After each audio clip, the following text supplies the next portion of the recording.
So 30 U.S. senators, led by BSCA John Cornyn himself, is telling the ATF to knock off their BS. Let's talk about it.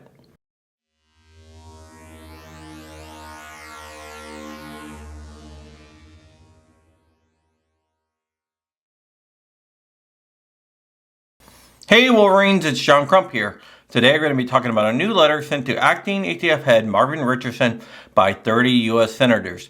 But first, if you like what we do here on John Crump News and over on Rumble on John Crump Live, you can head over to my locals and become a member. Your support really does help. If you use code Wolverines, you can get a month free. You can also sub to the channel. That does help out with the reach. Now let's jump into the story. A group of 30 senators has sent a letter to the ATF's acting head, Marvin Richardson, demanding that the ATF stop its overreach and stop exceeding its power. John Cornyn and 29 other colleagues sent a letter after President Donald Trump issued an executive order demanding that the DOJ investigate Second Amendment abuses by the Bureau.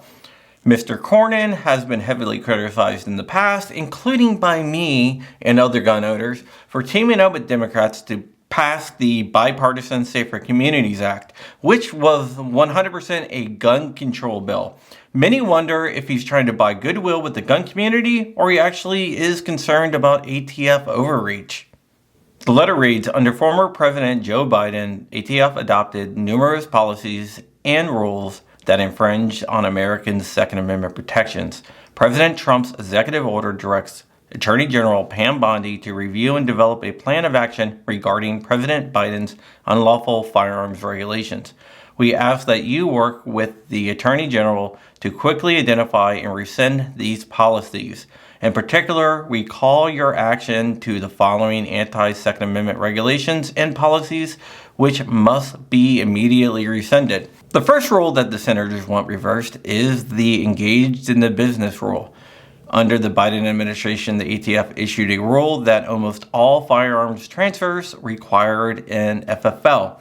Even selling as little as a single gun could mean that the person is engaged in the business of selling firearms in the eyes of the ATF.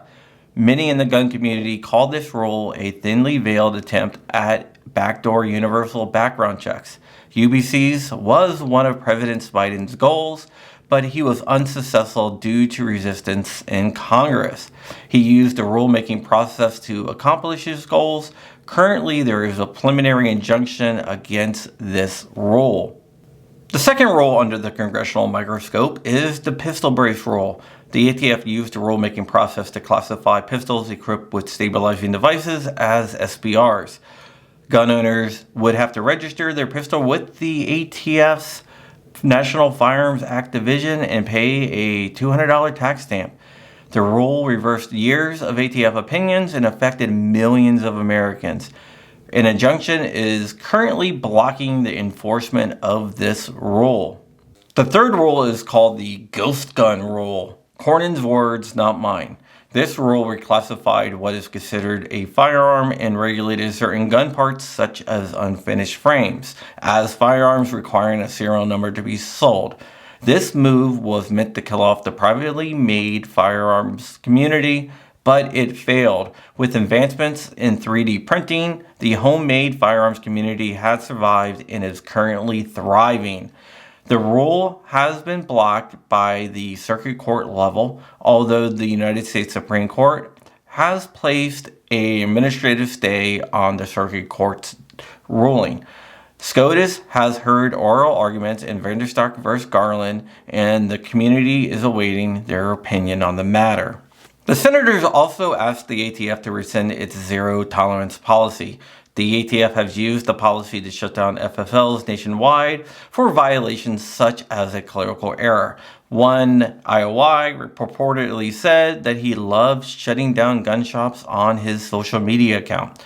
The process has been weaponized by the ATF, and it was weaponized under the Biden administration to attack the firearms industry. Several cases are taking place nationwide trying to block this unjust policy. The final action demands that the ATF destroys its illegal registry located in the out of business office in Martinsburg, West Virginia. During an investigation into Walmart turning over thousands of ATF Form 4473s to the Bureau, AMLN was able to determine that most of those records were being digitized. Further inquiries for Congress revealed that the ATF had almost 1 billion records scanned. Gun owners have celebrated the letter by Congress. Now they must wait to see if the ATF responds. This leads me to something else. This leads me to Marvin Richardson leading the ATF. And I absolutely do not think that he should lead the ATF. Eric Pratt put out an op-ed on AMLN last night talking about how we do not need a career law enforcement agent to run the ATF, and we need a constitutionalist, and I 100% agree with Eric on that, and hopefully we will get a constitutionalist as the next head of the ATF, and they can stop attacking lawful gun owners.